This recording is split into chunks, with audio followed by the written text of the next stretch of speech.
Selam dostlar, biz bugün bir bürküt жасаймыз. Сол үшін бізге қағаз бен қайшы ғана керек болады. Біз қағазды ең алдымен төрт бұрышқа сабалайық.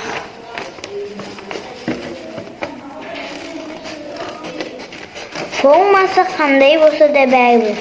Кіші болса кішкентай болып шығады, үлкен болса үлкендеу болып шығады. Мінекей, менде осындай төрт бұрыш шықты. Сосын оны былай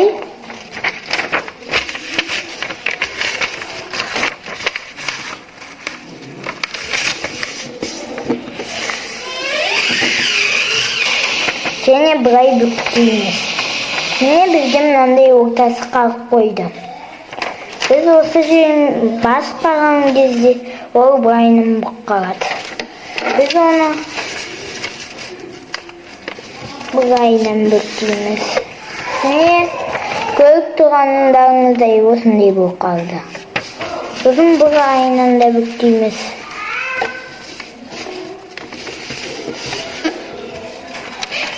Сосын бізде осындай көйлек шығады. Былай және былай сызығы бар. Ал енді біз оны үш бұрышқа аламыз. Былай бүктейміз. Толықтай бүктеп қоймаңыздар. Былайынан жартылай бүктейсіздер. Сосын былай бүктейміз. Мына шетінде бүйтіп, сосын бүйтіп. Міне бізде ортасы сызылған мынандай үш бұрыш шығады. Біз үш бұрышымызды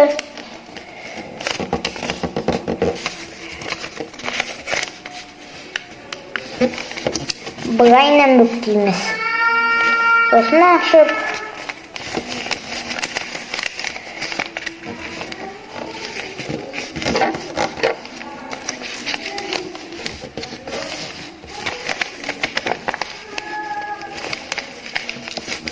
былай бүктейміз. Көріп тұрғандарыңыздай осындай бір ашыратын зат шығады. Сосын оны былайынан бүктейміз. Міне бізде мынандай бір артық зат қалып қойды. Бұл да бізге керек болады. Оны сақтап қоямыз былай. Сонда осындай шығады. Екіншісін де дәл осылай істейміз.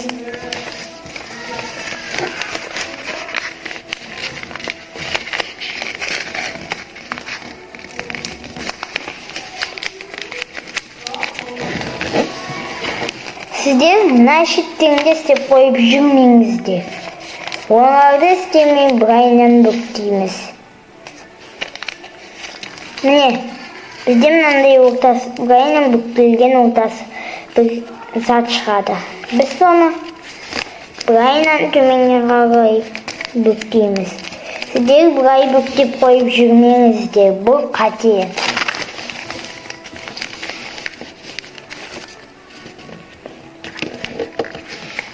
Былайынан артқа қаратып бүктейсіздер.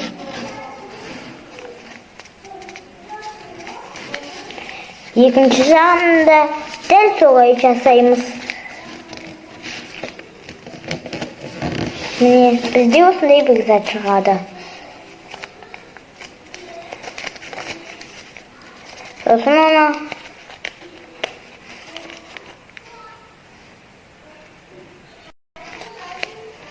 былай қарай бүктейміз.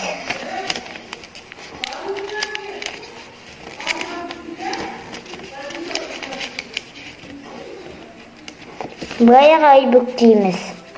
Өстіп.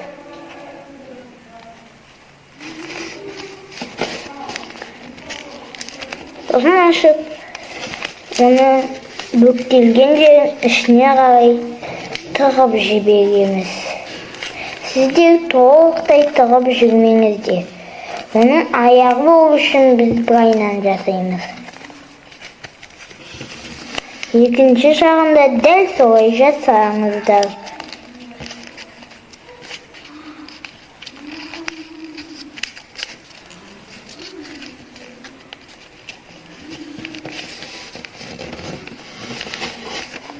Бізде осындай бір зат шығады.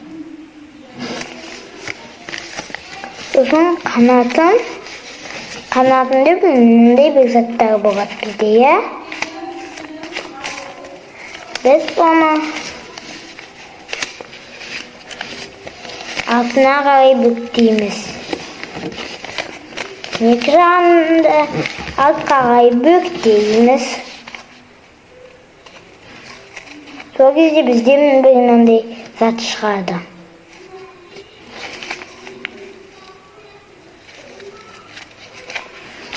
Сосын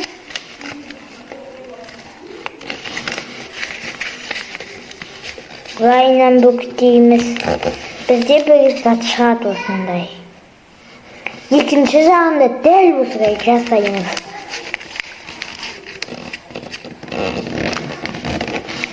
Міне бізде мынандай бір зат шығады. Сосын біз мына жерін былайынан төбеге қарай көтереміз.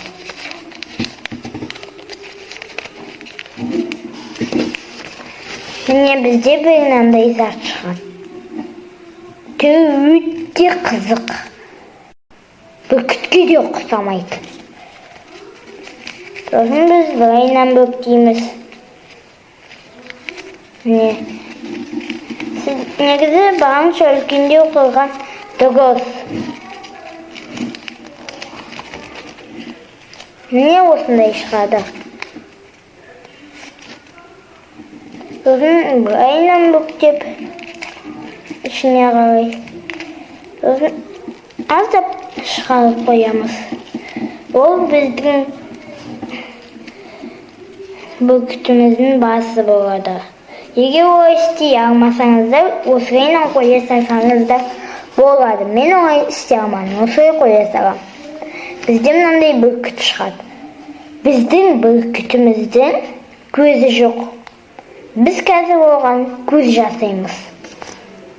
Міне, ол үшін бізге цветной фломастерler не карандашқа керек. Бізге оның арасынан қара түс керек. Қара түспен бір домалақ саламыз. Екі жағына да саламыз. Сол кезде осындай бір бүркіт шығады. Қарасаңыздар, сіздер бұны қоя аласыздар. Радуга сияқты ма, әлде одан да басқа ма?